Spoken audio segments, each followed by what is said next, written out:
종합 FM 99.9MHz 기쁜 소식 밝은 세상 CLPBC 광주 가톨릭 평화방송입니다. HLDL. 네, 4월 15일 제21대 국회의원 총선이 이제 86일 앞으로 다가왔습니다. 이 출사표를 던진 예비 후보들은 민심과 표심을 다잡기 위해서 이른 아침부터 밤늦게까지 선거운동에 정말 여념이 없습니다. 오늘 이슈판은 참신한 공약과 또 정치 철학으로 지역민들의 관심을 받고 있는 예비 후보를 초대해 관련 이야기를 나눠보겠습니다. 이용빈 광주 광산구 갑 선거구에 출사표를 던진 더불어민주당 소속의 이용빈 예비 후보인데요. 이용빈 예비 후보는 더불어민주당 광산갑 지역위원장과 문재인 대통령 후보 시절 국민주권 광주 선대위 공동선대위원장을 지냈습니다. 현재는 문재인 대통령 직속 국가균형발전위원회 자문위원과 더불어민주당 을지로위원회 부위원장을 맡고 있습니다. 이용빈 예비 후보 나오셨습니다. 어서 오십시오. 네, 안녕하십니까. 이 시간이면 퇴근길에 유권자분들에게 좀 인사 나눠야 될 시간이 아니실까 싶은데요. 네, 방송을 통해서나마 우리 주민들께 인사해 주시죠. 네, 광주가 사랑하는 시사 프로그램 함께하는 세상 오늘 애청자 여러분 안녕하세요. 반갑습니다. 내 삶을 바꾸는 진짜 정치로 여러분 곁에 늘 반가운 변화로 다가서고 싶은 더불어민주당 광산갑 국회의원 예비 후보 어등산 폭격기 황룡강 돌고래 네. 광산갑의 폭주기관차 이용빈 빈첸시오입니다.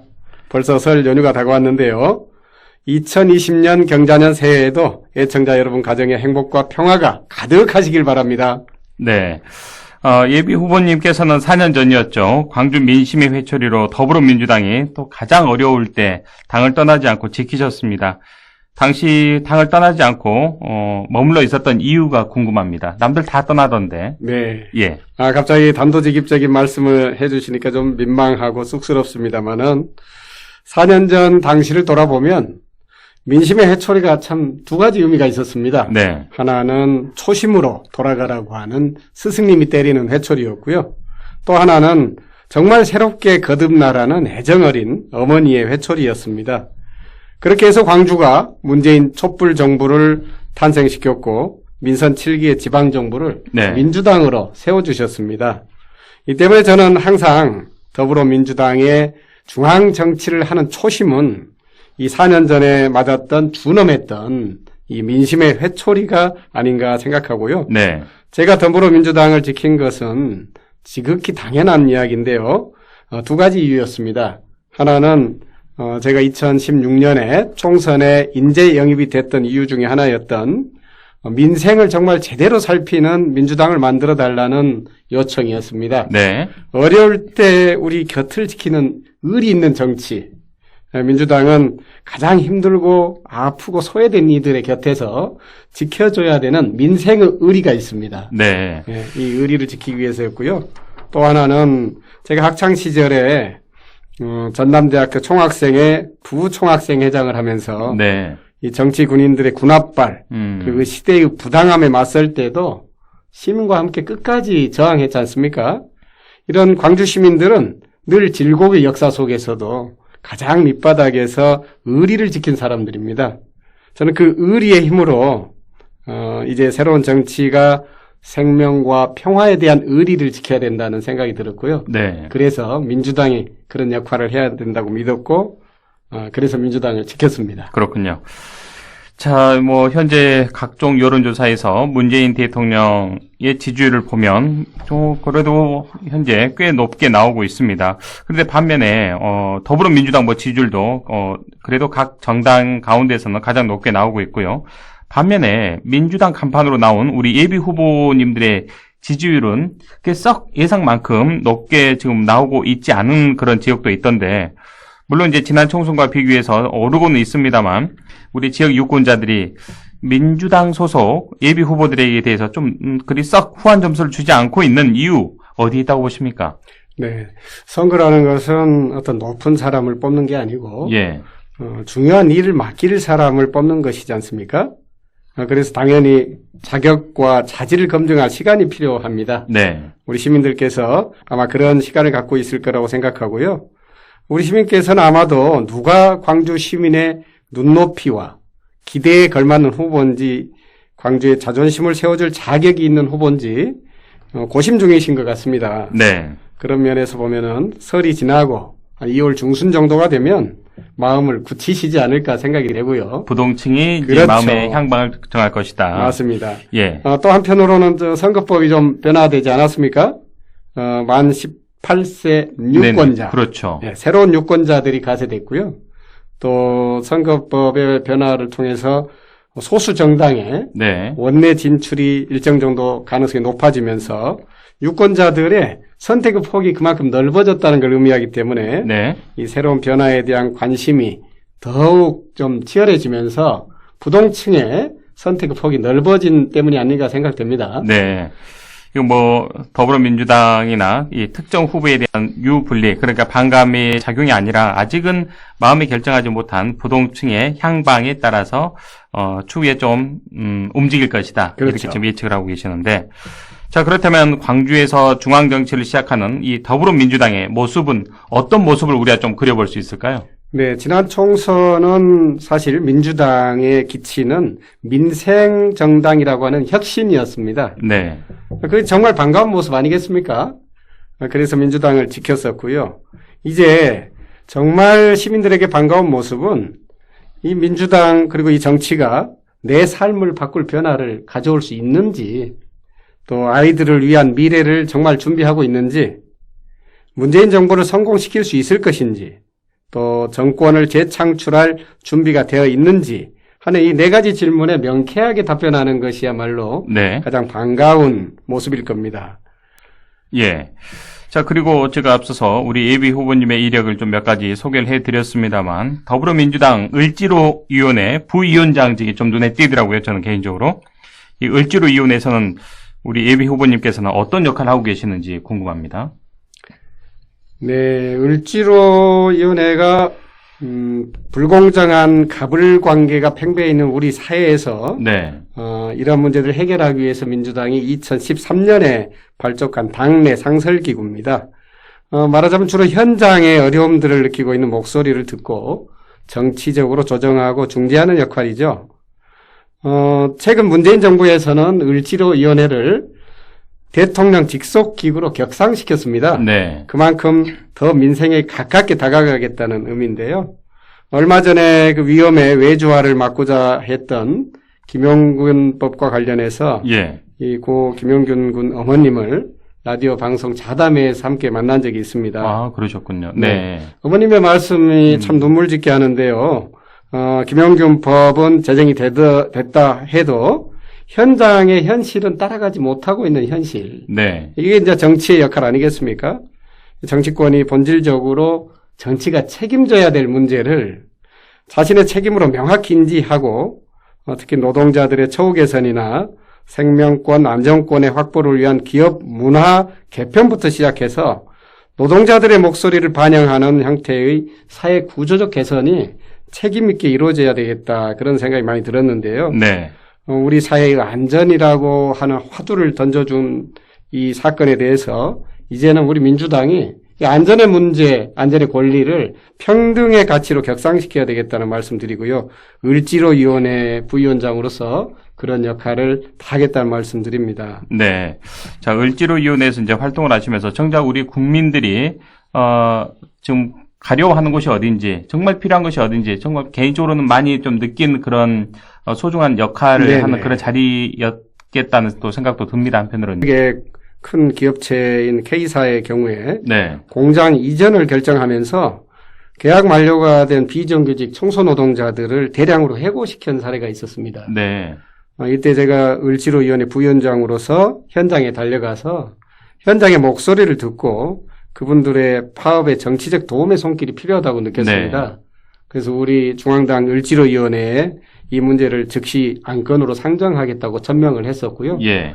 이후로 그분들의 고용이 승계되고 또 계약을 연장하는 방식으로 네네. 해결이 됐던 아유. 경험을 가지고 있습니다. 예. 정치가 해결을 못하더라도 예. 그 아픔을 함께 공감하고 그렇죠. 예. 그 자리에서 눈물을 함께 지을 수 있는 모습들이야말로 정치의 어떤 본연의 모습이 아닐까 하는 생각이 들었습니다. 예.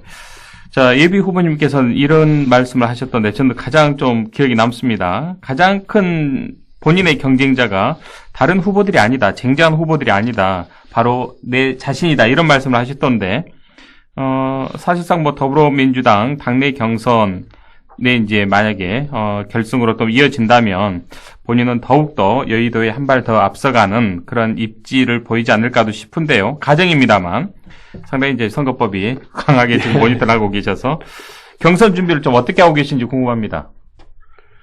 예, 아무래도 경선이 이제 1대1 구도로 치러지다 보니까 예. 상대 후보의 약점이나 상대 후보의 어떤 어두운 점들을 좀 부각시키기 위해서 네거티브 노력할 수도 공략. 있죠. 예.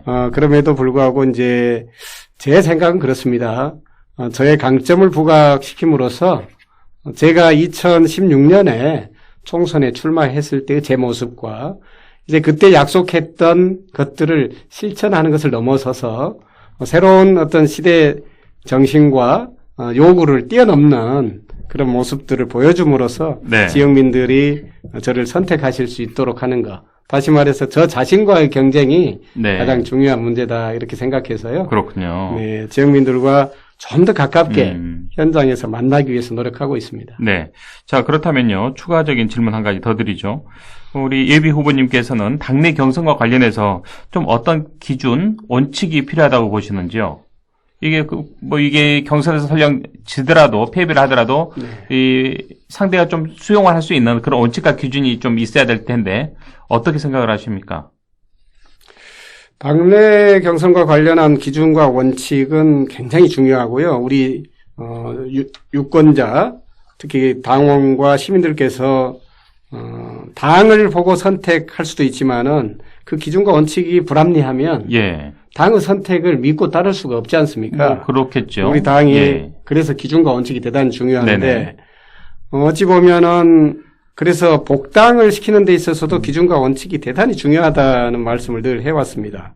이제 경선을 치르는 예비 후보로서 우리 당의 핵심 3대 키워드는 결국 공정, 혁신, 미래입니다. 이런 목표와 방향을 이루어갈 수 있도록 우리 당원들이 모두 함께하면 되겠는데요.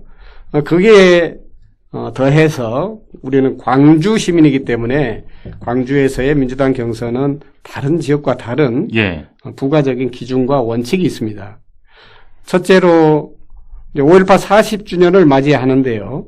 5.18 40주년에 걸맞는 후보인지, 두 번째로 광주의 자존심을 지킬 수 있는 후보인지, 세 번째 광주 정치를 할 자격이 있는 후보인지 물어야 되겠죠. 네. 네 번째, 지금까지 이 후보가 살아온 삶을 통해서 민주당과 광주를 위해서 뭘 했는지 자세히 현미경으로 들여다봐야 될 겁니다. 네. 마지막으로 새로운 시대를 열어갈 시대적 감각을 가지고 있는지 대단히 중요합니다. 예. 그래서 이러한 시민들의 눈높이를 잘 맞춰서 기준과 원칙을 제시해야 되겠죠. 제가 그래서 이런 5가지 기준과 원칙을 더해서 네. 저 자신도 참 부끄럽지 않도록 시민들께 보여드려야 될 텐데요. 네. 저 자신부터 솔선수범하고 더욱 분발하도록 노력하겠습니다. 네. 반대로 제가 질문 드려보죠. 우리 이용빈 예비 후보님께서는 본인이 말씀하신 이 기준 다 갖추고 계신다고 생각하시는지요? 공정, 혁신, 미래의 어떤 키워드는 예. 제가 살아온 삶 속에서 충분히 보여드렸다고 생각하고요. 예. 특히 5.18 40주년에 걸맞는 후보이며 또 광주의 자존심을 지킬 수 있는 후보라고 생각합니다. 알겠습니다. 판단은 우리 유권자분들의 몫으로 제가 넘기겠습니다. 네네. 자, 예비 후보님께서 또 보시기에 정말 20대 국회 국민들로부터 정말 논청을 많이 받은 국회였는데 국회의원들에게 반드시 필요한 소신 그리고 정치 철학이라면 어떤 걸 좀 꼽으시고 싶으신지요? 네. 국회의원이 가야 할 길은 정말 분명하다고 생각합니다. 대한민국이 가야 될 길이기도 하고요. 대한민국은 이제 자치분권의 시대, 또 민관협력의 시대, 4차 산업혁명의 시대이고요. 남북평화의 시대, 그리고 새로운 동북아시아의 중심국가로 나아가야 되는 시대적 소명을 네. 가지고 있습니다. 그럼에도 불구하고 어려움들이 많죠. 장기 저성장의 시대이고 저출생 고령화 시대, 또 양극화와 불평등의 시대, 기후위기와 미세먼지 시대를 극복해야 네. 됩니다. 저는 이걸 해결하는 방법이 어떤 특정 개인의 어떤 개인기로 이끌어가는 게 아니라 시민들의 집단 지성의 힘으로 만들어갈 수 있는 토대를 확보하는 것. 예. 개개인들의 분야가 끊임없이 연결돼서 상승작용을 만들어내는 개방 공유의 관점에서 시민들의 이러한 주체적 활동들이 가능하게 만드는 정치 플랫폼을 어떻게 만드느냐가 대단히 중요한 관건이라고 생각하고요. 네. 요즘 수축 시대라는 이야기를 하고 있습니다. 최근 발표된 통계에 따르면 광주 인구가 작년 12월 기준에 비해서 한 2,500명 정도가 줄었다고 해요. 네. 특히 젊은 인구들이 2018년에 비해서는 11,760명 정도가 광주를 떠났답니다. 작년 말 기준으로 미분양 주택은 185에 이르고요. 네. 광주는 갈수록 이렇게 경제 규모나 인구 규모가 줄어들고 있습니다. 이처럼 모든 게 수축되는 시대에 살고 있는데 그럼에도 불구하고 광주와 광산 지역의 현안은 아주 대단히 독특한 특징을 가지고 있는데요. 이 현안 하나하나를 바로 세움으로써 전체가 유기적으로 연결되면서 광산의 발전이 광주의 발전을 견인하는 네. 그런 현안들이거든요. 이것을 잘 조감해서 새로운 경제적 기틀을 세워간다는 각오로 임하겠습니다. 네. 자, 청취자 4535번께서요, 문자를 보내주셨네요. 네거티브를 하지 않는 이용빈 예비후보님의 큰 기대를 하고요. 의리 지키는 정치인이 꼭 되시길 바라겠습니다. 많은 응원 보냅니다. 라는 문자 메시지 보내주셨습니다. 예비후보님께서는 대통령직속 국가균형발전위원회 자문위원을 맡고 계신데, 국가의 이 국토 균형 발전을 위해서 수도권 공공기관의 2차 이전도 촉구하셨습니다. 이 지역 균형 발전을 위해서 수도권 공공기관 2차 이전 어떤 원칙과 기준 그리고 왜 필요하다고 생각을 하셨는지요? 네, 잘 알고 계시듯이 수도권 인구가 최근 사상 처음으로 50%를 돌파했습니다. 전체 인구에. 전체 인구에. 예. 그래서 우리가 직면하고 있는 국가 발전 전략의 가장 핵심은 네. 균형 있는 발전일 것입니다. 거기에 맞춰서 새로운 사회 시스템 또 새로운 감각이 절실한 거죠. 인구나 경제 성장, 지역 경쟁력들이 갈수록 수축되는 시대에 살고 있고 결국 인구 절벽의 시기가 임박했다는 불안감이 있습니다. 그래서 기존의 방법만으로는 이러한 직면한 문제들을 해결하기가 참 불가능하죠. 네. 그래서 균형 발전의 핵심은 지역을 발전시킬 수 있는 촉발 자원을 어떻게 투입할 것인가 하는 것인데요. 네. 가장 중요한 여건이 바로 수도권에 아직도 남아있는 공공기관을 2차적으로 지역으로 보내서 네. 유기적으로 연결하면서 생태계를 더욱 공고하게 이뤄내서 지역에서도 어떤 규모 있는 경제가 일어날 수 있도록 만들어 나가야 될 겁니다. 특히 균형 발전의 핵심은 결국 민생 경제하고 미래 가치를 연결하는 건데요. 광산구는 광주와 호남 균형 발전의 핵심 축으로 여겨지고 있는 AI 클러스터, 빅그린 산단, 공공항 종전 부지, 또 금호타이어 이전 부지, 광주 송정역의 KTX 투자 선도지구, 경제 자유구역 등 향후의 경제 기반이나 민생 경제가 상호 분절되지 않도록 네. 끊임없이 연결해 가야 될 겁니다. 아무튼, 예, 이 광산 현안이 또 현안인 만큼은 그만큼 또 이 계획에 대해서 좀 촘촘한 계획이 좀 필요하지 않나 싶습니다. 그래서요, 늘 또 이렇게, 국회의원이나 또 지자체 단체장에 출마하신 분들한테 저희가 빼지 않는 그 질문이 한 가지 있습니다. 바로 민간공항과 군공항 이전 문제인데요. 네. 어떤 좀 묘안을 가지고 계신지 궁금합니다. 그렇습니다. 이 군공항 이전 문제는 광산구의 주민뿐만 아니라 광주와 전남의 주민들이 가장 관심을 핫한 많이 이슈죠. 가지고 있는 네. 이슈죠. 특히 2018년에 광주시와 전남도가 민간공항을 상생 발전 차원에서 이제 무한공항으로 통도 전남으로 이전하기로 합의했지 않습니까? 예. 그럼에도 불구하고 전남의 후보 지역 주민들의 반발이 심해서 한 발자국도 못 움직이고 있습니다. 그렇죠. 우리 지역의 이런 중요한 문제를 광주 전남의 상생 발전이라는 차원이 아니라 갈등 관계로 이렇게 만들어가고 있는 정치권의 현실이 매우 안타깝습니다. 네. 말씀 주신 것처럼 제가 가지고 있는 답은 지역사회의 시민들이 모두가 공감하고 있는 문제인데요. 군공항 이전 문제는 문재인 정부의 100대 국정과제 중에서 예. 87번째 과제 안에 실천 과제로 준엄하게 지난 대선 때 담겨 있었습니다. 네. 다시 말해서 대통령은 이미 결심하고 계세요. 국방부가 지역의 눈치만 보면서 적극적으로 나서지 않고 있는 이게 굉장히 문제고요. 지금 그 지점이 가장 큰 문제인 것 같습니다. 네네. 광주시와 전라남도가 좀 알아서 답을 가져와라. 우리 네. 그대로 해주겠다. 그렇죠. 누가 그렇게 하겠습니까? 국방부는 뭐 하고 있는지. 예. 이러한 국정과제를 완수하겠다는 의지가 첫 번째로 중요하고요. 둘째는 문재인 정부와 함께하고 있는 우리 더불어민주당이 이 공항 이전 문제를 21대 총선 공약으로 채택하고 정치권이 완전히 매달려야 됩니다. 네. 세 번째로 광주 전남 총선 후보자들 집단 지성의 힘을 발휘해서 공공항 이전 협의체를 구성하고 광주 전남에 상생할 수 있는 방법이 뭔지를 찾아내야 됩니다. 넷째, 가장 중요한 문제인데요. 결국은 공공항 이전 사업 종전지의 개발 이익을 이전 후보 지역에 지원 사업을 펼치도록 규정하고 있지 않습니까? 그렇습니다. 예. 굉장히 부족합니다. 지금 5천억 원 정도 뭐 이야기가 나오고 네네. 있는데요. 예. 당연히 사업하는 기간은 굉장히 긴데 그 기간 동안에 인구는 줄어들 수가 있고 또 수익 사업을 유치하는데도 난항을 겪을 수가 예. 있거든요. 그렇다면은 국가가 개입할 수밖에 없습니다. 예. 그러기 위해서는 이 공공항 이전 특별법의 개정이 필요합니다. 네. 저는 국회의원이 되면 바로 이 공공항 이전 특별법을 반드시 개정할 수 있도록 네. 다른 국회의원들과 예. 또 정치권의 마음을 모아서 해내겠다는 말씀을 드리고요. 저는 공공항 이전 문제가 해결이 되면 결국은 광산의 문제뿐만 아니라 이 우리 지역의 최대 현안의 문제이기도 하지만 이것이 결국은 광주의 미래를 이야기하고 있는 거거든요. 네.